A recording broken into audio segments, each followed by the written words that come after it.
ದೇವರ ಅತಿ ಪರಿಶುದ್ಧ ನಾಮಕ್ಕೆ ಸ್ತೋತ್ರವಾಗಲಿ. ಮತ್ತೊಂದು ದಿನವನ್ನು ಕಾಣುವಂತೆ ದೇವರು ನಮಗೆ ಸಹಾಯ ಮಾಡಿದ್ದಕ್ಕಾಗಿ ಸ್ತೋತ್ರ. ಆತನು ಮಾಡಿದ ಎಲ್ಲ ಉಪಕಾರಗಳಿಗಾಗಿ, ಎಲ್ಲ ಆಶೀರ್ವಾದಗಳಿಗಾಗಿ ದೇವರಿಗೆ ಸ್ತೋತ್ರವನ್ನು, ಮಹಿಮೆಯನ್ನು, ಘನತೆಯನ್ನು ಸಲ್ಲಿಸ್ತೇನೆ.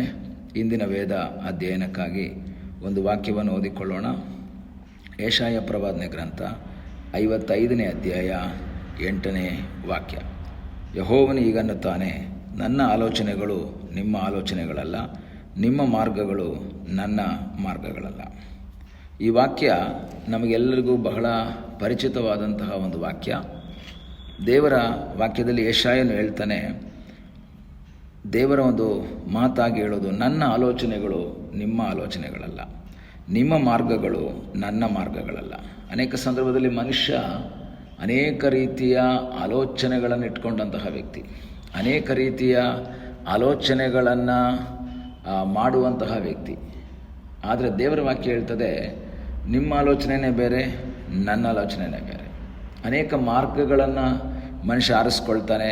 ಈ ಮಾರ್ಗದಲ್ಲಿ ಹೋಗ್ಬೋದು, ಇದನ್ನು ಮಾಡಿದ್ರೆ ಚೆನ್ನಾಗಿರುತ್ತೆ, ಈ ರೀತಿಯಲ್ಲಿ ಅನೇಕ ಆಲೋಚನೆಗಳನ್ನು, ಪ್ಲ್ಯಾನ್ಗಳನ್ನು ಮನುಷ್ಯ ಮಾಡ್ಕೊಳ್ತಾನೆ. ಆದರೆ ದೇವರು ಹೇಳ್ತಾ ಇದ್ದಾರೆ, ಮನುಷ್ಯರೇ, ನೀವು ನನ್ನ ಸೃಷ್ಟಿಗಳು, ನನ್ನ ಆಲೋಚನೆ ಅಲ್ಲ ನಿಮ್ಮ ಆಲೋಚನೆ, ನನ್ನ ಮಾರ್ಗಗಳಲ್ಲ ನಿಮ್ಮ ಮಾರ್ಗಗಳು. ಅದು ಬಹಳ ವ್ಯತ್ಯಾಸವಿದೆ. ಆಗ ದೇವರ ವಾಕ್ಯ ನೆಕ್ಸ್ಟ್ 9ನೇ ವಾಕ್ಯ ಹೇಳುತ್ತೆ, ಎಷ್ಟು ಡಿಫ್ರೆನ್ಸ್ ಇದೆ ಅದಕ್ಕೆ. ದೇವರ ಆಲೋಚನೆಗೂ ನಮ್ಮ ಆಲೋಚನೆಗೂ ಎಷ್ಟು ವ್ಯತ್ಯಾಸ ಇದೆ ಅಂತ ಹೇಳಿದ್ರೆ, ಭೂಮಿಯ ಮೇಲೆ ಆಕಾಶವು ಎಷ್ಟು ಉನ್ನತವೋ ನಿಮ್ಮ ಮಾರ್ಗಗಳಿಗಿಂತ ನನ್ನ ಮಾರ್ಗಗಳು, ನಿಮ್ಮ ಆಲೋಚನೆಗಳಿಗಿಂತ ನನ್ನ ಆಲೋಚನೆಗಳು ಅಷ್ಟು ಉನ್ನತವಾಗಿದೆ. ಹಾಗಾದರೆ ದೇವರು ಹೇಳ್ತಾ ಇದ್ದಾರೆ, ಭೂಮಿಯ ಮೇಲೆ ಆಕಾಶ ಎಷ್ಟು ಉನ್ನತವಾಗಿದೆಯೋ ಅಥವಾ ಎಷ್ಟು ದೂರದಲ್ಲಿದೆಯೋ ಅಷ್ಟು ದೂರದಲ್ಲಿದೆ ನನ್ನ ಮತ್ತು ನಿಮ್ಮ ಆಲೋಚನೆಗಳು. ಹಾಗಾದರೆ ದೇವರ ವಾಕ್ಯದ ಆಧಾರದಲ್ಲಿ ನಾವು ಹೇಳೋದಾದರೆ, ಈ ಲೋಕದಲ್ಲಿ ನಾವು ಆಲೋಚನೆ ಮಾಡಬಹುದು, ನಾವು ಪ್ಲ್ಯಾನ್ ಮಾಡೋದು ತಪ್ಪು ಅಂತಲ್ಲ, ನಾವು ಪ್ಲ್ಯಾನ್ ಮಾಡ್ಬೋದು.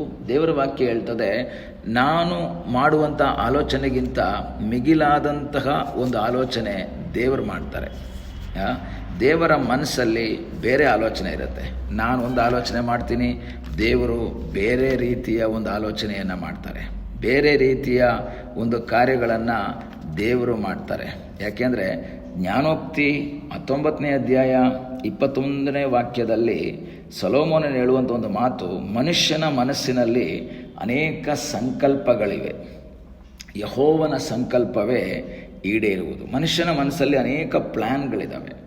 ನಾವೆಲ್ಲರೂ ಪ್ಲ್ಯಾನ್ ಮಾಡೋರೆ, ಇದನ್ನು ಮಾಡಬೇಕು, ಹೀಗೆ ಮಾಡಬೇಕು, ಇದನ್ನು ಮಾಡಬಹುದು, ಮಾಡಬಾರ್ದು, ಈ ಥರ ಅನೇಕ ಪ್ಲ್ಯಾನ್ಗಳನ್ನು ಮಾಡಿಕೊಳ್ಳುವಂಥ ವ್ಯಕ್ತಿಗಳು ನಾವು. ಆದರೆ ದೇವರ ವಾಕ್ಯ ಹೇಳ್ತದೆ, ಮನುಷ್ಯನಲ್ಲಿ ಅನೇಕ ಪ್ಲ್ಯಾನ್ಗಳಿದ್ರೂ ಸಹ ದೇವರ ಆಲೋಚನೆ ಮಾತ್ರ ನೆರವೇರುತ್ತೆ, ದೇವರ ಇಷ್ಟ ಮಾತ್ರ ನೆರವೇರುತ್ತೆ.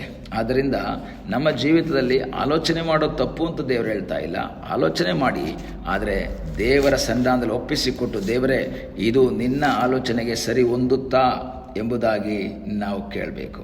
ಕಾರಣ ದೇವರ ವಾಕ್ಯ ಯೆಶಾಯ 14:24 ಹೇಳುತ್ತೆ, ಸೇನಾಧೀಶನಾದ ಯೆಹೋವನು ಆಣೆಯಿಟ್ಟು ಹೇಳುವುದೇನೆಂದರೆ, ನಾನು ಸಂಕಲ್ಪಿಸಿದ್ದೇ ನೆರವೇರುವುದು, ಉದ್ದೇಶಿಸಿದ್ದೇ ನಿಲ್ಲುವುದು ಖಂಡಿತ.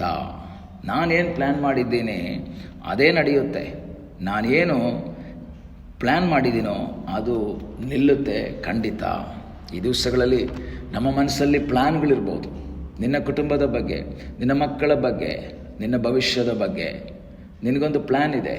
ಆದರೆ ಆ ಪ್ಲ್ಯಾನನ್ನು ಮಾಡೋದು ತಪ್ಪಲ್ಲ, ಬಟ್ ಆ ಪ್ಲ್ಯಾನ್ ಮಾಡಿ ಅಥವಾ ಪ್ಲ್ಯಾನ್ ಮಾಡೋದಕ್ಕಿಂತ ಮುಂಚೆ ದೇವರ ಹತ್ರ ಹೇಳೋಣ, ಸ್ವಾಮಿ ಈ ಥರ ಮಾಡಬೇಕು ಅಂತ ನನ್ನ ಮನಸ್ಸು ಹೇಳ್ತಾ ಇದೆ, ಆದರೆ ಇದರ ಬಗ್ಗೆ ನಿನ್ನ ಆಲೋಚನೆ ಏನಪ್ಪ, ಇದರ ಕುರಿತು ನಿನ್ನ ಇಷ್ಟ ಏನು ಸ್ವಾಮಿ, ನಿನ್ನ ಆಲೋಚನೆಯನ್ನು ನನಗೆ ತಿಳಿಸ್ಕೊಡು, ನಿನ್ನ ಆಲೋಚನೆಯನ್ನು ನನಗೆ ಹೇಳು ಎಂಬುದಾಗಿ ನಾವು ದೇವರ ಸನ್ನಿಧಾನದಲ್ಲಿ ಪ್ರಾರ್ಥಿಸುವಾಗ, ದೇವರ ವಾಕ್ಯದಲ್ಲಿ ನಾವು ನೋಡುವ ಸಮಯದಲ್ಲಿ 32ನೇ ಕೀರ್ತನೆ 8ನೇ ವಾಕ್ಯದಲ್ಲಿ ಓದ್ತೇವೆ, ಯೆಹೋವನು ನಿನ್ನನ್ನು ಉಪದೇಶಿಸಿ ನಡೆಯಬೇಕಾದ ಮಾರ್ಗವನ್ನು ತಿಳಿಸುವೆನು, ನಿನ್ನನ್ನು ಕಟಾಕ್ಷಿಸಿ ಆಲೋಚನೆ ಹೇಳುವೆನು ಅನ್ನುತ್ತಾನಲ್ಲ. ದೇವರೇನು ಮಾಡ್ತಾರೆ, ನಮಗೆ ಮಾರ್ಗವನ್ನು ಬೋಧಿಸ್ತಾರೆ, ನಮ್ಗೆ ಆಲೋಚನೆ ಹೇಳ್ಕೊಡ್ತಾರೆ, ನಾನೇನು ಮಾಡಬೇಕು ಅಂತ ದೇವರು ತಿಳಿಸ್ಕೊಡ್ತಾರೆ. ಮನುಷ್ಯನ ಆಲೋಚನೆಗೆ ವಿಧೇಯರಾಗದೆ, ಮನುಷ್ಯನು ಹೇಳುವಂಥ ಮಾರ್ಗದಲ್ಲಿ ನಡೆಯದೆ, ದೇವರ ಮಾರ್ಗದಲ್ಲಿ, ದೇವರ ಆಲೋಚನೆಗೆ ವಿಧೇಯರಾಗಿ ನಾವು ಮುಂದೆ ಹೋಗುವಾಗ ದೇವರು ತಾನೇ ನಮ್ಮನ್ನು ಆಶೀರ್ವಾದ ಮಾಡುವಂತಹ ದೇವರಾಗಿದ್ದಾನೆ. ಈ ದಿವಸ ಕರ್ತನಿಗೆ ಹೇಳೋಣ, ಕರ್ತನೆ, ನನ್ನ ಆಲೋಚನೆ ಬೇಡಪ್ಪ, ನನ್ನ ಮಾರ್ಗ ಬೇಡ ಸ್ವಾಮಿ, ನಿನ್ನ ಮಾರ್ಗ, ನಿನ್ನ ಇಷ್ಟ, ನಿನ್ನ ಆಲೋಚನೆ ನನ್ನ ಜೀವಿತದಲ್ಲಿ ನಡೆಯುವ ಹಾಗೆ ನನ್ನನ್ನೇ ಒಪ್ಪಿಸಿಕೊಡ್ತೇನೆ. ದೇವರು ಹೇಳ್ತಾರೆ, ನನ್ನ ಆಲೋಚನೆಗೂ ನಿನ್ನ ಆಲೋಚನೆಗೂ, ನನ್ನ ಮಾರ್ಗಕ್ಕೂ ನಿಮ್ಮ ಮಾರ್ಗಕ್ಕೂ ಭೂಮಿಯ ಮೇಲೆ ಆಕಾಶ ಎಷ್ಟು ಉನ್ನತವಾಗಿದೆಯೋ ಅಷ್ಟು ಉನ್ನತವಾಗಿದೆ. ಈ ದಿವಸ ಕರ್ತನಿಗೆ ಹೇಳೋಣ, ಕರ್ತನೆ, ಉನ್ನತವಾದ ಆಲೋಚನೆ, ಎರಡು ರೀತಿಯ ಅರ್ಥ ಇದೆ. ಒಂದು, ನನ್ನ ಆಲೋಚನೆಗಿಂತ ವಿಭಿನ್ನವಾದ ಆಲೋಚನೆ. ಎರಡು, ನಾನು ಪ್ಲ್ಯಾನ್ ಮಾಡೋದಕ್ಕಿಂತ ವಿಭಿನ್ನವಾದಂತಹ ಉನ್ನತವಾದ ಆಲೋಚನೆ ದೇವರಿಗಿದೆ. ಯೋಸೇಫನ ಕುರಿತು ತಂದೆಗೊಂದು ಆಲೋಚನೆ ಇತ್ತು, ಅವನು ಆ ತಂದೆಯ ಪ್ರೀತಿಯ ಪುತ್ರನಾಗಿ ಮನೇಲಿರಬೇಕು. ದೇವರ ಆಲೋಚನೆ ಅವನನ್ನು ಐಗುಪ್ತದ ಮಂತ್ರಿಯಾಗಿ ಮಾಡಬೇಕು. ದಾವೀದನ ಕುರಿತು ತಂದೆಯ ಆಲೋಚನೆ ಅವನೊಬ್ಬ ಕುರುಬನಾಗಿ ಒಳ್ಳೆ ಶೆಪರ್ಡ್ ಆಗಿರಬೇಕು ಅಂತ. ದೇವರ ಆಲೋಚನೆ ಅವನು ತನ್ನ ಜನರ ಕುರುಬನಾಗಿ ರಾಜನಾಗಿರ್ಬೇಕನ್ನೋದು ದೇವರ ಆಲೋಚನೆಯಾಗಿತ್ತು.